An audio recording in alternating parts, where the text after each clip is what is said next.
This is a Film Stories original podcast.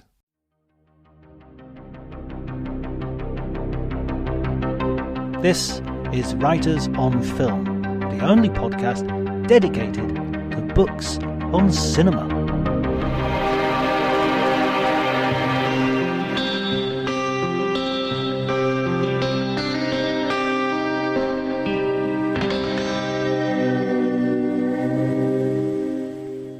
Hi everybody and welcome to Writers on Film. My name is John Bleasdale. I'm a writer and film critic, and today I have the enormous pleasure of having a friend of mine on the podcast.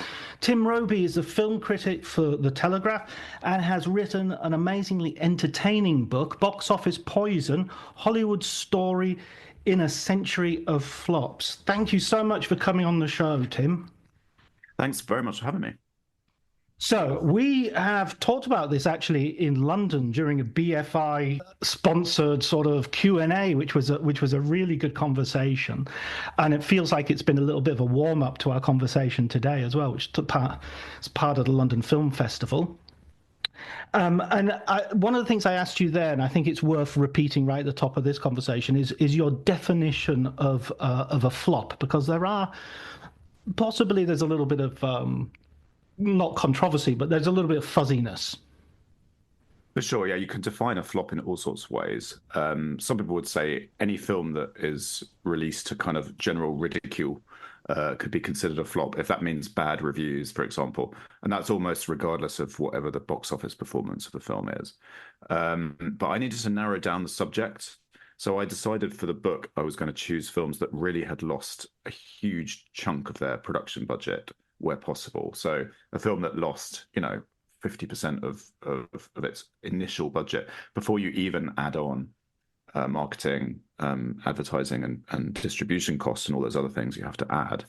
So I didn't, for that reason, include, for example, Exorcist II: The Heretic, which was German's much derided and critically savaged sequel to The Exorcist. Considered a big flop, but only really by comparison to the first film, because it grossed $30 million on a budget of about 14. So it wasn't hugely profitable, but it really was only by comparison to The Exorcist that it was considered such a disappointment. So I didn't put that in the book, but I have included films which really did lose the shirt off their directors' backs, if you like. Right. Films that bankrupted people, films that bankrupted studios. Those are the ones I went for. And you begin with the granddaddy of them all, Intolerance by D.W. Griffiths. Tell us a bit about this film, because I quite naively thought that round about the beginning of of motion pictures, nobody would lose money because it was such a novel thing that people wanted, give me my money, as they say in the GIF. Yeah, and Griffith had come off this enormous commercial success with The Birth of a Nation, which is such a notorious film today, but back then in 1915 was like the big blockbuster of its day. It was staggeringly profitable. It made over 20 the box office, which is these days extraordinary. So he assumed he was, basically he was set up for life, and he reinvested a lot of that profit in his next production through his own company, and that was Intolerance. But there was a level of hubris there, because really Intolerance was conceived as a kind of riposte to anyone who dared criticize him for The Birth of a Nation. It was a retort to his critics, to the backlash against that film that had kind of grown up a little bit surrounding its racism and other things. Griffith was furious with anyone charging him with that. So he made a film that was essentially anti-censorship, film that was about the intolerance of critics and censors across 4 different historical timeframes. It started to just balloon out of control. The indulgence of the filmmaking was enormous. Even though these days it is considered kind of one of the masterworks of silent cinema on a technical level, when it came out in 1916, critics were the only people who liked it. In fact, popularity eluded it totally. America was entering the First World War. No one was in the mood for D.W. Griffith's rather self-involved rant. No one really understood what the film was all about or for. And so, having spent millions on this film, and millions more to release it as a roadshow around America in specially decorated cinemas and so on. Griffith was brutally disappointed just weeks after it came out, and there's a chunk in all of his biographies. There's a quote where he talks about wandering through the darkened theaters, the empty theaters, bashing his shins on the empty seats, basically, and he realized that the dream was over. And in fact, it did bankrupt him forever, the failure of that film. He was so broke after it came out that he couldn't even fund the demolition of a set. So the enormous Babylon set that he built on the corner of Sunset and Hollywood Boulevard stayed there, just kind of like gradually falling to bits for the next several years until the police department in LA finally pulled it down. I seem to remember the Taviani brothers made a film about a couple of Italian sculptors going over to Hollywood and making the elephants because they'd done it in Cabiria, and he hired them to come over especially. What's the name of that film? Yeah. Anyway, that's a little digression. So he was the Ricky Gervais of his day, then, sort of shouting out for free speech as long as people weren't criticizing him. That was the limit of free speech. That's right. And I think that the lesson of that film from a kind of industry point of view was don't get so caught up in yourself and don't try to be a one-man film studio, because that rarely works out. Yeah, it's sort of like don't get high on your own supply sort of thing. Never put your money into the business. And of course, this is a pattern which gets repeated. Someone having a huge hit like Birth of a Nation, and then going on to sort of get more, they throw money at them, and they inevitably make the next movie is a massive flop. Yeah, this does happen quite a lot with these guys. Always guys who are assuming that they're at the very pinnacle of their profession after they've had a great success. After The Deer Hunter, which won him Oscars and was an enormous hit, he plows straight into Heaven's Gate. He demands untold millions, at least $40 million, and he bankrupts the studio, United Artists, who are funded. The amount of time and resources that he ate up during the making of that film is legendary. But it's been written about a lot, Heaven's Gate, so I actually didn't do a whole chapter on it. I did, however, do a chapter on a similar scenario, which was William Friedkin's Sorcerer from 1977. Friedkin had just made The Exorcist, and that was an extraordinary phenomenon. And he thought he was untouchable in the 70s. He thought he was better than all of those other guys, the Coppolas, the Spielbergs, the Bogdanoviches, anyone. He thought Jaws wasn't much good, for example. He was offered a chance to produce it, and he didn't even like the finished film. He thought it wasn't impressive. He thought whatever his next film was going to be the one, right? The biggest film of the year. So he persuaded Universal and Paramount in the end to split the cost on this production and fund his kind of adventure down into the jungle to make effectively a remake of The Wages of Fear. And the cost and the chaos of that production is legendary. And so is the failure of it at the box office. It had terrible fortune in coming three weeks after Star Wars opened. It got released. And no one was in the mood for Friedkin's Sorcerer, because all anyone wanted to do was go and see Star Wars again. Star Wars was this huge breath of fresh air after the decade of kind of grim, gritty, and nihilistic cinema that had flourished, I guess, in the early 70s, we would say. And Friedkin was very much a part of that. But suddenly George Lucas brought fun back to cinema. And Sorcerer was the victim of that. It was destroyed, and it actually got terrible reviews as well. And Friedkin thinks that those were down to his reputation in the industry as a bully, as a tyrant. He was called Hurricane Billy on this film. He fired 5 production managers. He was becoming deeply unpopular, and there was this sense of his arrogance that was building and building. And he thinks that critics sensed this and had their knives out for him. As he put it, it was payback time, and I was the piñata. That's brilliant, but I mean, he kind of deserved it as well. I don't have that much sympathy. And I mean, I love Sorcerer. I actually got the opportunity to see it in Venice with William Friedkin in attendance and introducing it, and it was a brilliant experience. having said that, it was never a hugely commercial film even before Star Wars came out. I mean, you look at those 70s movies like The Conversation and films like that, and they were just sort of like, we look at them now as wonderful, but I don't know what their box office performance necessarily was. Especially The Conversation's kind of a quite small film as well. That's it. I think you can get away with that on a smaller budget, and you can build up a sense of prestige. And those films relied on like being nominated for the Oscars and Best Picture and so forth. But the problem with Sorcerer was that Friedkin spent a big budget on it. $22 million in the end, which was Wow. overages as well. It wasn't supposed to be that high. It was originally budgeted at like 12 or 13 million. And originally it was supposed to star Steve McQueen. And that was what Universal were banking on. They thought, well, if you've got a star that big in a gritty kind of all-male adventure story like this, what can go wrong? But Steve McQueen bailed on it because he didn't want to go and shoot the film down in Ecuador as it was then supposed to be. He just married Ali McGraw. He wanted her to come along. He wanted her to have like a credit on the movie, perhaps associate producer or even an acting role. And Friedkin said, absolutely not. She's not coming. So Friedkin kind of threw his toys out of the pram, basically. And Steve McQueen said, well, I'm not going to do it then. Suddenly, all of Friedkin's kind of dream cast started just dropping out of it.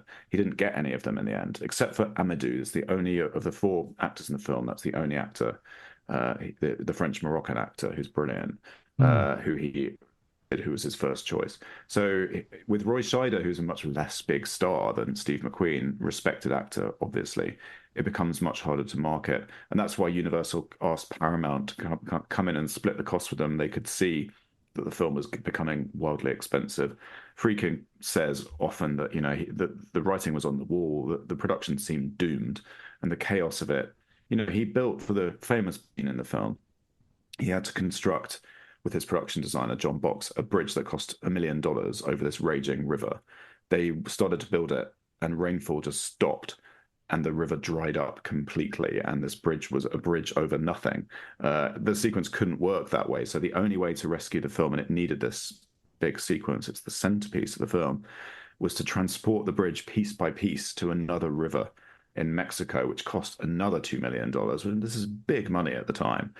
He cashed in all of his credit in the industry, sort of saying, I am William Friedkin. This will do some masterpiece. Trust me, pay me more. Let's build this bridge again. So he does that. They get the sequence. It's phenomenal. I mean, the scene is incredible. It's Tarantino, he calls it one of the great action scenes of all time. But it was still impossible to sell this to an audience in 1977 because of the Star Wars effect. Because Star Wars is a galaxy far, far away. That's where people wanted to be. And Sorcerer is a hell on earth film. It's an ordeal. It's harrowing. It's brutal. And no one was in the mood for that. There's no way you're going to actually sell it to people as well by saying, "Oh, and there's this great bit in the middle where it rains a lot and there's a bridge." You should see Exactly. this bridge.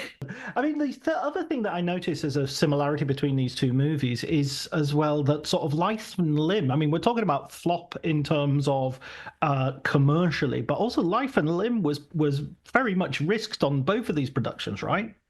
Yeah, for sure. Very dangerous. Like about half the crew and cast on Sorcerer were hospitalized for various tropical illnesses like gangrene and malaria and so on. During the bridge scene, the truck fell off the bridge 6 or 7 times, and the crew had to count themselves lucky that they weren't drowned inside the truck. Intolerance. Griffith had chaos on set of Intolerance. He had real elephants coming into the set and just being hormonally chaotic because no one knew how to really handle elephants on a film set in 1916. He had extras who he paid additionally to jump off the battlements. People were being sent to the hospital tent. I think there were 60 injuries within like a week of the film starting, for example. Honestly, it was just bedlam. But so health and safety, let's face it, doesn't start to improve in the cinema until well into the second half of the 20th century. There is still a lot of madness going on a set like Dune, for example, the David Lynch version of Dune. Also in your book, breaking their legs. Indeed, yeah, another one in the book. People breaking their legs. There was a second unit cameraman jumped off a sand dune and broke his leg. The actor Jürgen Prochnow suffered first and second degree burns from the green gas device that's billowing from his mouth during his final scene with the Baron in the film.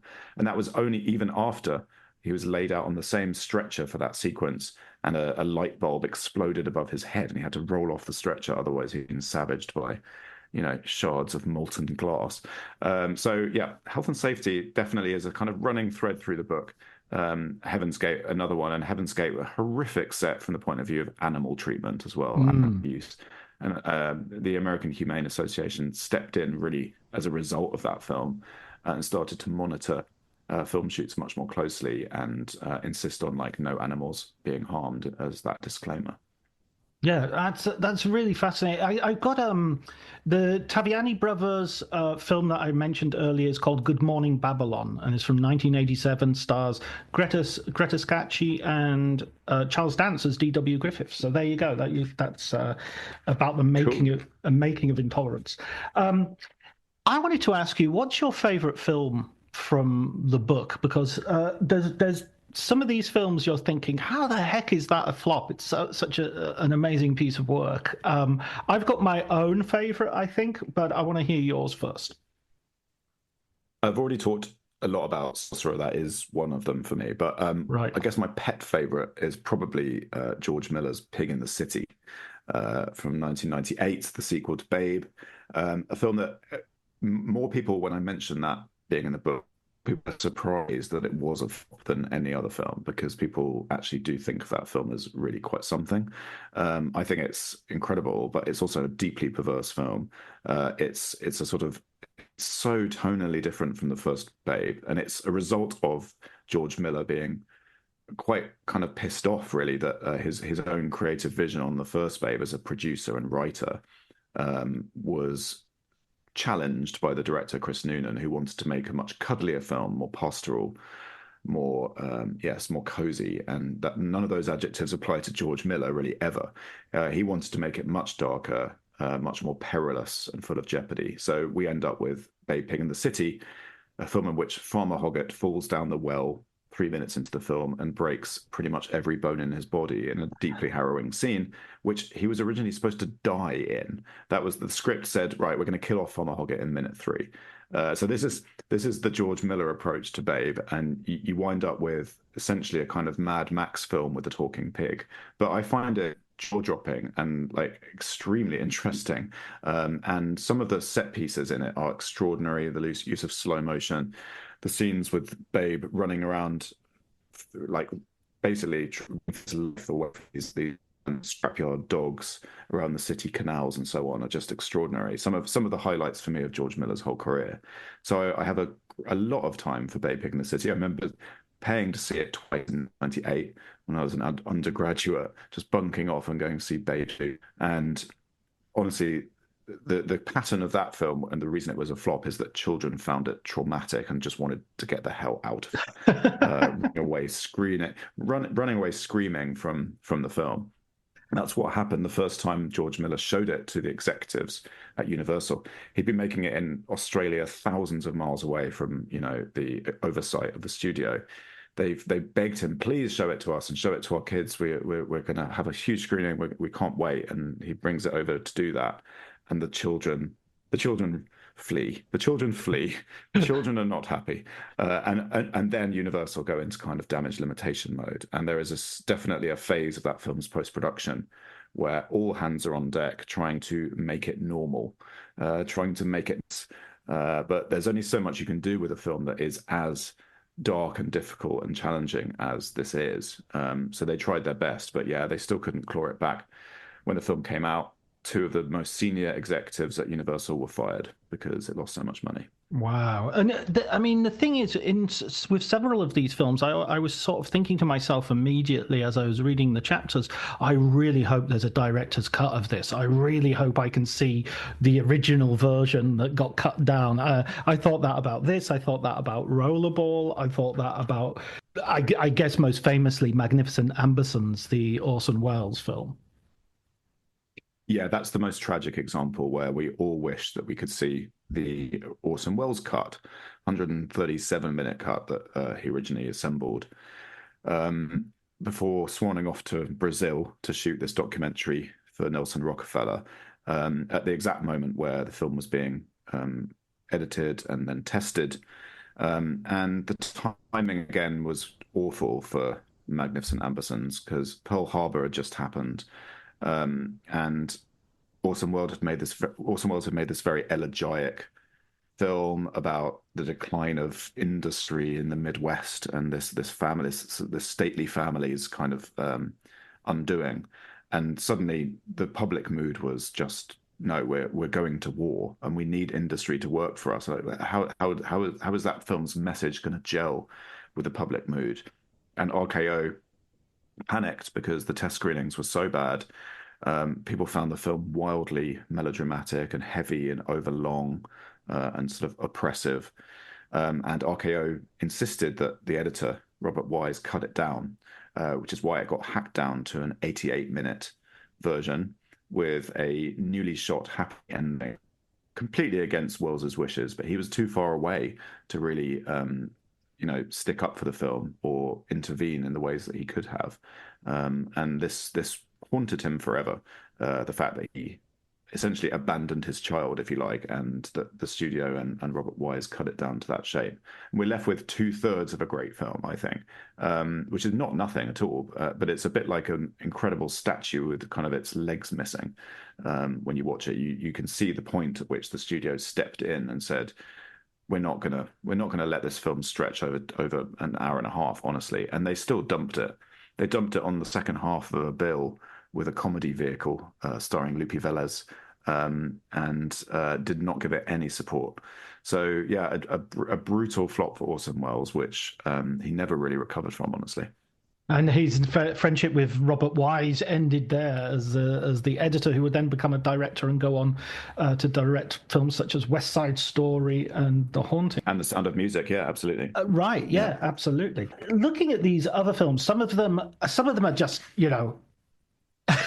well, what can we say about films such as The Adventures of Pluto Nash, Catwoman, Supernova? I mean, there's a phase in the book around there in the early noughties where those films were coming out where I really kind of drag people through the bins. And it's the kind of stinky section of the book where the films are largely terrible. But that's the moment when I started reviewing professionally. And I kind of remember those experiences coming out of the press screenings for those films thinking, what on earth? How did that film come into existence almost? And what can possibly have gone so wrong to result in this? I can't believe that The Adventures of Pluto Nash cost $100 million in 2002, of which 20 million went straight to Eddie Murphy for his salary. The film's worldwide gross was 7.1 million. The extent of the misjudgment on that film, the corruption actually involved as well, which that I mentioned in the chapter, the kind of graft, the pocketing of studio money that's being splurged on these things, and who knows where most of it went, because it does not look like it did not end up on the screen. Let's put it that way.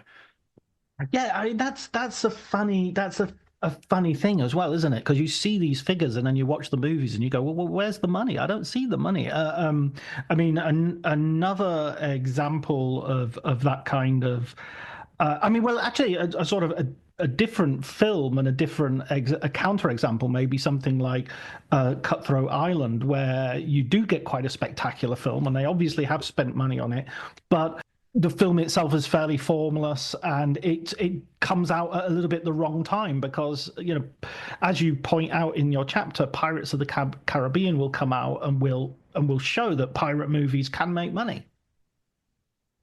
Yeah, they must have been really panicking. I think Disney, dreading the same fate for Pirates that Cutthroat Island had suffered. But there is a difference, which is that with the clout of Disney behind it, and with a star as big as Johnny Depp, you've got two big promotional assets there to kind of get the film off the ground. And also it's based on a very famous, Disneyland ride and so on. So it's got kind of the IP value of that. Cutthroat Island actually had none of those things, especially when they lost Michael Douglas, who was supposed to be the male lead.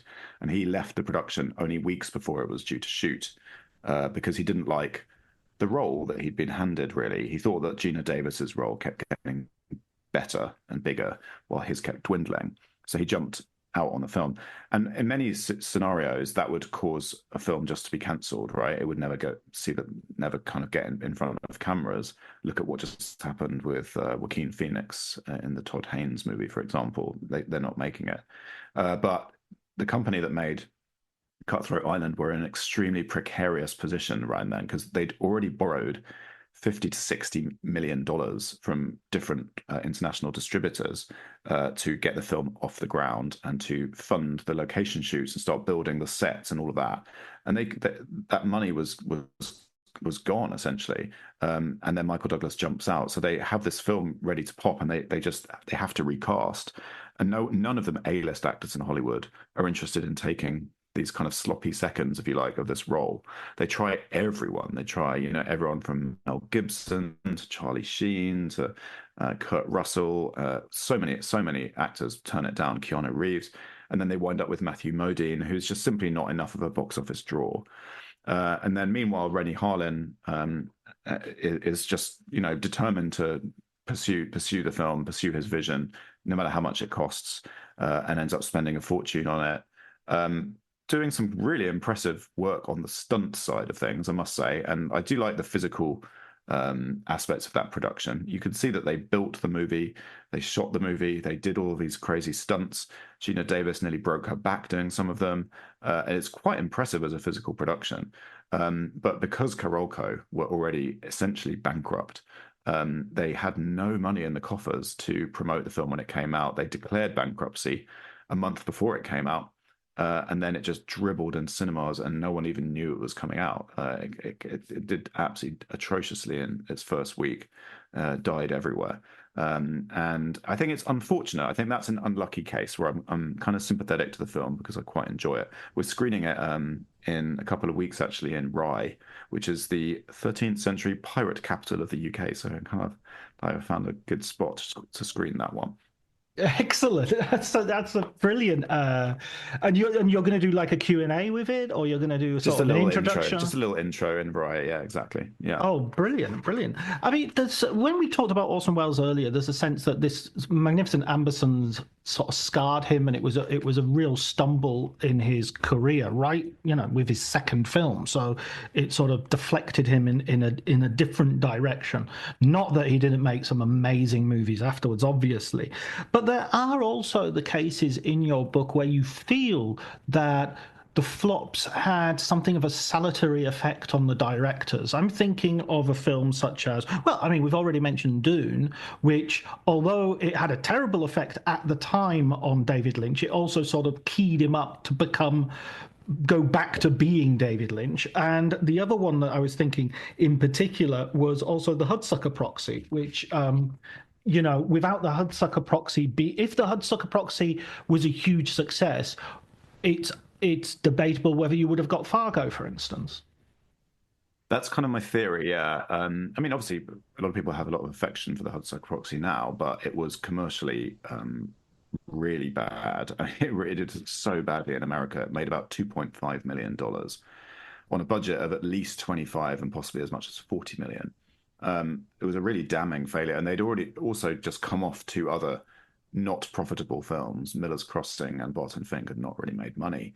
So it was their third one in a row. And because Hudsucker was so expensive and so stylized with all of those sets, those extraordinary, spires, the cityscape, and so on, all of that stylization counted against them really when the film was a commercial pariah, I'm going to say. The Coen brothers admit they were pressured in the direction of doing the exact opposite after that, going for very simple, minimalist, bleak kind of authenticity. And that's why we have Fargo, which I think is visually almost the exact opposite film to the Hudsucker Proxy. It's so flat. It's just snow everywhere. There's very few sets in the film at all. Everything on screen is kind of real. And instead of the pitter-patter dialogue, the sort of screwball dialogue in Hudsucker, you get just like grunted monosyllables in Fargo. But it works amazingly well. And I feel like perhaps because they were pushed that way, they made the virtues of it. And for that reason, I feel like they learned valuable lessons on Hudsucker, which is not to say that it's, an entirely bad film at all. I think there are definitely problems with it, but because of it, we get Fargo. And because of Dune, in many ways, we get Blue Velvet. Dino De Laurentiis produced Dune, and despite its failure, despite the impossibility of marketing a David Lynch version of the Frank Herbert novel Dune to, Star Wars fans and 6-year-olds, how's that going to work? Despite all the chaos and difficulties they faced in the production in Mexico on Dune, Dino De Laurentiis, to his great credit, was not ready to give up on David Lynch. And he said, I'm going to give you another shot on a much lower budget, but you can have final cut this time. Here's $6 million and you can make whatever you want. And he makes Blue Velvet. And Blue Velvet just cements Lynch's aesthetic for good, doesn't it? Without it, I don't think we have Twin Peaks, Mulholland Drive, and everything else. Dune could have been a career killer if it weren't that his producer was willing to extend him that life raft, if you like. It's so funny as well that David Lynch was going to make Return of the Jedi. It was George Lucas's one of his choices. I quite like the story of that. So yeah, Lucas says, I want you to come in for a meeting. So Lynch flies in to LA, and George Lucas picks him up in his sports car and drives him around and says, here's what we've got, and shows him some Wookiees in the production office. This was when Return of the Jedi was going to end on the Wookiee planet, and then it was switched to Ewoks. And Lynch was just being shown all this stuff and just had this growing migraine as Lucas was just kind of telling him about all the story beats and so on, and saying, you're going to be amazing, you'll do such a good job. And Lynch just thought to himself, he's already got all of this in his head. There's nothing I can add. There's nothing creatively or in design terms that I can really bring to this party. It's preconceived. So he just knew he was not going to want to do it. So he just basically flatly refused. But then Dune was much more tempting for him because no one had succeeded in getting a Dune production off the ground, despite Jodorowsky's attempt in the 1970s, famously. There was a shortfall. He couldn't get enough money together to make that work. So they did spend many millions of dollars and years of time in pre-production on his version, but it hadn't made it to the starting line. And Ridley Scott had a little stab at it, but he didn't want to shoot it in Mexico. And so it fell into Lynch's lap. And Lynch really did like the idea because there were these 4 planets. No one's visualized them before. There are all these creatures. There's the costumes. There's everything. There's so much. It's like a playground for him to work in design terms. And I think on that level, I really like his version of Dune. I think as a design playground, it is quite sumptuous and spectacular. And I've watched it many times, and I kind of relish the details. But in narrative terms, it is a bust. And that's partly because he tried to squeeze that entire book into just one film, which doesn't work. And Villeneuve found a solution in breaking it back into 2. But I still have a lot of affection for the Lynch version. I think aesthetically, in design terms, I kind of prefer it, I'm going to say. Yeah, I think the Baron Harkonnen, and especially the Beast Harkonnen, is so good in that. And funnily enough, he crops up in a Coen Brothers collaboration with Sam Raimi, Crime Wave, where he plays a villain as well. I mean, what's the name? He's an Israeli actor. He's called Paul Smith, I think. Is it Paul Smith? Yeah. Yeah, it's a very boring name compared to what a oversized character he plays in both those films. I mean, the pièce de résistance, if you'll excuse me a little bit of French pronunciation, has to be Cats of this book. This is I mean, there were moments in this book that I was laughing out loud all the way through it. Before we get onto Cats, actually, it's just something that occurred to me while I was listening to you talk about Sorcerer and some of these other problem productions, because you mentioned Jaws early on, and I think it's kind of funny that if Jaws hadn't made all that money, which of course is a very big if, I could see Jaws being in this book in terms of its tortured production and all the rest of it. And then it just made the money, and then everything retrospectively looks fine. Yeah, Spielberg really thought that he was making the flop of his lifetime during Jaws because everything was going wrong. You know, the shark was broken, famously. He just couldn't get the thing to work. It was one of those infamous examples of a production at sea just taking forever and costing more and more money. And the studio were breathing down his neck, and he was really paranoid, actually, that he was going to get like sacked, and that this was going to be the end of his career. And what a turnaround that was for him to make like the biggest hit of the year out of that. I feel like the pattern there repeats itself a little bit with Titanic as well, Mm. because Titanic was hyped as the biggest flop ever before it came out. All the pre-release stuff had been about, how the budget had ballooned to 200 million. Again, two studios had gone in together to split the costs on it. And the production had taken forever, and people had nearly drowned, and all this stuff. Everyone was like, "This is going to be a disaster." They expected it to be again a career ruiner for James Cameron, and even in the first week of its release, it didn't gross a particularly good figure, 25 million or so Right. in America. That's on a budget of like 200, and everyone was still really worried. But then it hung in there, and then word of mouth meant that people just went back to see it again and again and again, and it stayed number one at the box office for 15 weeks, which is an Wow. insane length of time, right? It's unheard of. Probably since the days of The Birth of a Nation, you would struggle to find another film with that much longevity, with the possible exception of The Sound of Music or maybe E.T. I think those, or Gone with the Wind, these are the only ones that I could throw in. But Titanic obliterated all the records when it came out, and proved James Cameron to be kind of untouchable, which he's then proved again with both Avatar films. The man at the box office just does not put a foot wrong. The Abyss we could talk about. I really like The Abyss, but that's his one slight stumbling block in terms of commerce, I suppose. Yeah, that is so fascinating because that I remember before Titanic came out, I remember reading an article saying if everybody in the world bought two tickets, it still wouldn't make money. That's how big the budget is. And then yeah, it became this steamroller of profitability. I think I might have gone to see it twice. I didn't even like it that much, but just because it was such a spectacle on the big screen. Yeah, that's it. I mean, it's suddenly no one could talk about anything else. I met the other night. I met Guy Pearce at a screening. I'd never met him before, and for some reason we were talking about LA Confidential, and he was slightly kind of ruefully shaking his head about like, it was so unlucky that LA Confidential came out in the same awards cycle as Titanic, because any other year, LA Confidential would have swept the board. It would have won Best Picture, Best Director. Kim Basinger would still have won supporting actress. I imagine Russell Crowe might have been nominated. There would have Mm. been a sweep there. But Titanic just stole all of its oxygen, basically, and won, what, 13 Oscars, is it? And, an insane haul as well. But yeah, it was one of those once in a generation hits, I think. And yeah, the film in my book, which kind of comes up against Titanic in a way, is Speed 2, Right. because Fox were making them both simultaneously. And when Titanic had to be delayed to that Christmas in '97, Fox were left with this big hole in their summer schedule. And so they shunted Speed 2 into existence, despite the fact that it was deeply unready and stupid and set on a cruise ship, and had a script so stupid that Keanu Reeves decided, absolutely not, I'm not coming back to this because this is the wrong sequel to Speed.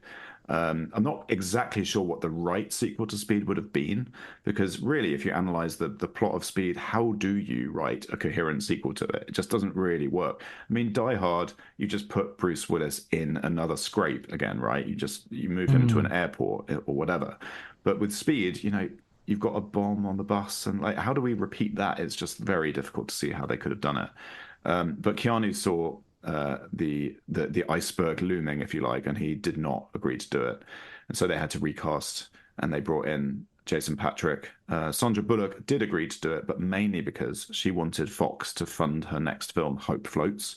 That was her Mm. like passion project, and she was like, "They'll do that if I do Speed 2 for them." So she jumps in, but even she now says that she will never do another sequel because her view of it is basically slow boat slowly going towards an island. What was I thinking? I mean, Father Ted did the best Speed spin-off with the milk float, and yeah, that's what they should have done. The milk float going around Craggy Island. So we get to Cats. So we arrive at the denouement of. I don't know why I'm insisting on this on these. So much French I coming from you know. just towards les chats, should we call it? Yeah. So this was one of my favorite chapters, and I just the story specifically of the sort of what do you call it, the comfort animal that you need before when you're going on an aeroplane. Oh yeah, okay, yeah, yeah, I can relay that. So Andrew Lloyd Webber, who understandably wanted to distance himself from the film Cats when it came out, um, gave an interview to the FT in which he said that he'd warned Universal a year before it went into production. He'd written to Donna Langley there and said, "You're going to be in real trouble if you pursue this because they don't know what they're doing. This is going to be a shit show essentially." She never replied. And then he had to go and see it and watched it, and just his jaw dropped, like everyone else's did, at how wrong the film was, how weird, how misjudged, how just like completely miscalculated it all is. He then had to stay kind of on message a little bit, obviously when he's kind of walking the red carpets and pretending it's all fine before it comes out. But in the wake of it coming out and being eviscerated by critics and the public, he bought an emotional support dog, a Havanese puppy called Mojito. And this was during the pandemic, remember, because the pandemic very suspiciously began just 3 months after Cats was released. I don't know. The conspiracy theories there are rife, but so Andrew Lloyd Webber has this dog, and he's wanting to get to New York during the pandemic. But how do you transport this dog? And the airline said something like, "Well, you're going to need special dispensation for whatever reason." So he wrote to them, and he said, "Well, I'm just going to have to say that have you seen what Hollywood did to the film version of my musical Cats?" And the airline wrote back with a line just saying, "No doctor's report required." What went so wrong? Because you think Jesus Christ Superstar was made into a movie successfully. There had been musicals based on popular shows before. What was particularly bad about Cats? I think it was the wrong time, the wrong approach, the wrong cast, the wrong director, and just the wrong visual scheme for it. I think like Cats for me belongs to the 80s on stage, right? Right. And it's sort of like a ballet in a way. You kind of accept the illusion of actors in cat suits dancing around the stage as cats in the same way that you would go and watch Swan Lake or something like that. It kind of works as a stage illusion. But to try and do it with like verisimilitude in this kind of like very high-tech way with this digital fur technology that Tom Hooper insisted on using was just such a weird mismatch. It just led to an absolute headache of a film to watch. And who knows how big the cats are? They just seem to be huge in one shot and tiny in the next. The sets seem nightmarish, like something out of Alice in Wonderland. They just never figured out how to get the cats to work in a pseudo-realistic kind of effects movie environment in that way. And I think once they started to go down that road, there was nothing else that could really be done. I think it ends up making the musical just look ludicrous and also kind of creepy. So there were just so many misjudgments, and also the kind of race to finish it was a big factor in it failing. The kind of micromanaging of the effects stuff, which was going on while the trailer was being cut together that summer, meant that all anyone was doing was pouring all of their energy into getting this 2 minute trailer ready. They devoted months and months of their time to kind of like impressing everyone with this trailer, which was then the laughing stock of the internet, and which immediately just made the film feel like it was going to be the punch bag of the season. And then they've only got a few more months left to finish the entire rest of the entire film, which is why the effects were in such a kind of shoddy and unfinished state by the time the film came out. All those poor artists, the VFX guys who were working like 80, 90-hour weeks, sleeping under their desks, trying to finish this film to Tom Hooper's specifications as he was insisting that every shot needed completing. They just didn't have time to do it well. And so everyone gets egg on their face. All the actors look silly because the effects just don't work. And then the buttholes have to be removed from all of the cats because these weird accidental buttholes have been placed upon them as well. Yeah, it's a saga for the ages. It had to be the film to end the book. I'm kind of glad I wrote it when I did, because if I'd written it a year or two later, I'd have probably had to stick on like Joker Folie à Deux, perhaps, or Megalopolis, one of those two, as the finale. But no, Cats for me was the most satisfying way to end. Those last two that we've experienced in recent months, I think I might be in the minority of actually really liking Joker, the second Joker. I think I think it will be. People just seem to not like Todd Phillips, and he's not necessarily particularly. He comes out with some silliness, but I just don't think it's that bad a film. I didn't hate it, I must say. But I found it very perverse in a way. It's like you could compare it to Babe Pig in the City in a sense, in terms of its kind of like repudiation of everything that the first film seemed to be. The appeal that the first film seemed to have to people. It seems to be attacking that in a weird way. But eventually I just got bored of it, honestly. Eventually I just didn't know what it was kind of adding to replace that. So I was surprised that it did quite as badly as it did, I'm going to say. And Megalopolis, I mean, has that finished its run now? Because it's a strange sort of rollout strategy on the part of Francis Ford Coppola as well. Yeah, I don't think anyone, even he, expected that film to turn much of a profit, which is why I would differentiate it from, Intolerance all of those years back, 108 years before, another film which the director bankrolled by himself. But in Coppola's case, it's like the end of his life. He's been trying to get this thing made for so long. He's like, this is his last chance to do it. So if you've got vineyards to sell and you want to make this film, I don't really see why you wouldn't just do it. Perhaps it's made him happy, But I think everyone knew that it was not going to be a commercial proposition, that money was essentially going down in flames. And it has made something like $5 million, right, worldwide on a budget of 120, something like that. But it can't be chalked up as, this as a kind of great epochal failure that's going to bring a studio down, because it's Francis Ford Coppola's money. He's sort of paid for his own mausoleum there in a way.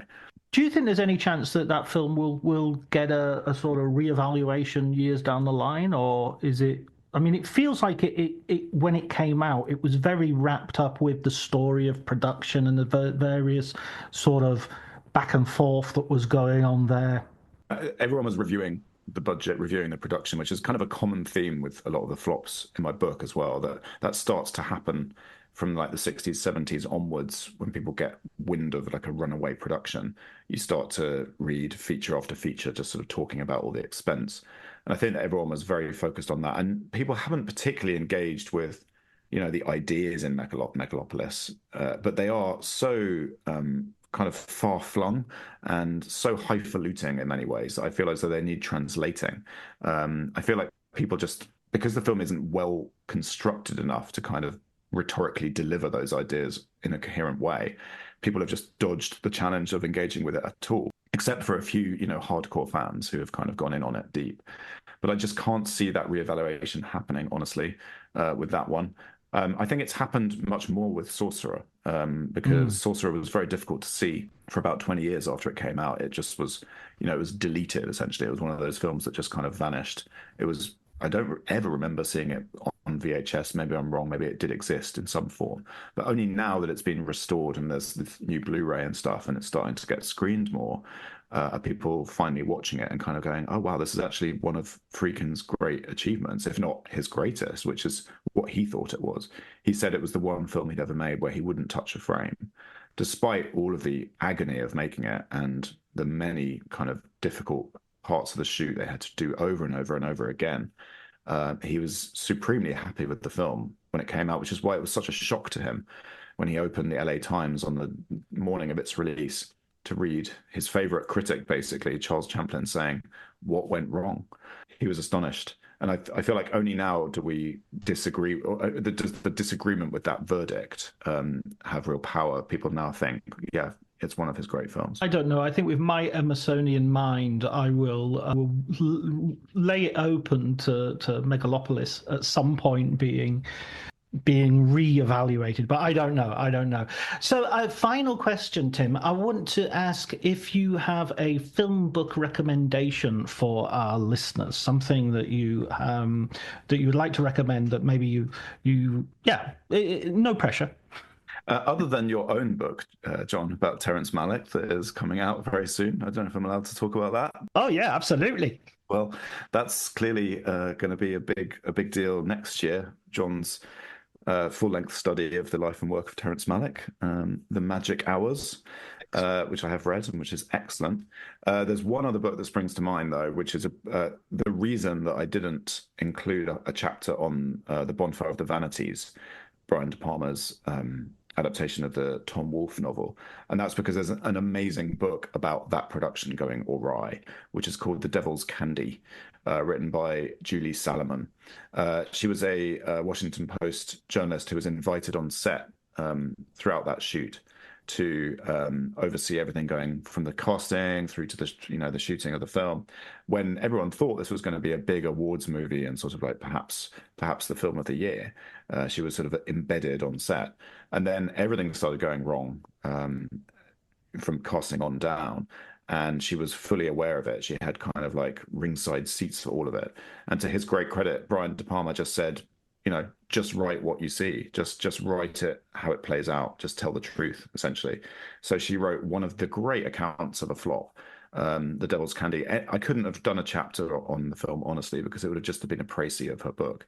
But yeah, I would thoroughly recommend people seek that out. Was that a book sort of almost an inspiration for your own? Was that something that you saw? Yeah. Yeah, I mean, there are a few other examples of this. There's that book, Studio. Have you read that book before? Oh, John Griffin Dunn. Yeah, very good. Yeah. And also there's Final Cut, which is the account of the Heaven's Gate fiasco by one of the producers involved, Stephen Bark. It's a very good book indeed. And what's the other one about the Red Badge of Courage? Oh, that is Studio, I think. Well, there's also Mark Harris's Scenes from a Revolution about the 1967 Oscar race. Is an excellent book which deals with the flop of Dr. Dolittle. Brilliant. Well, listen, Tim, I've really enjoyed talking to you once more about this book, and I absolutely this is a perfect Christmas present for any film lover because it's just because it's such an entertaining read, and it will have you laughing, but it will also educate you about the sort of the real chancy nature of the film industry. Thank you. It's been a real joy once again. Thank you very much.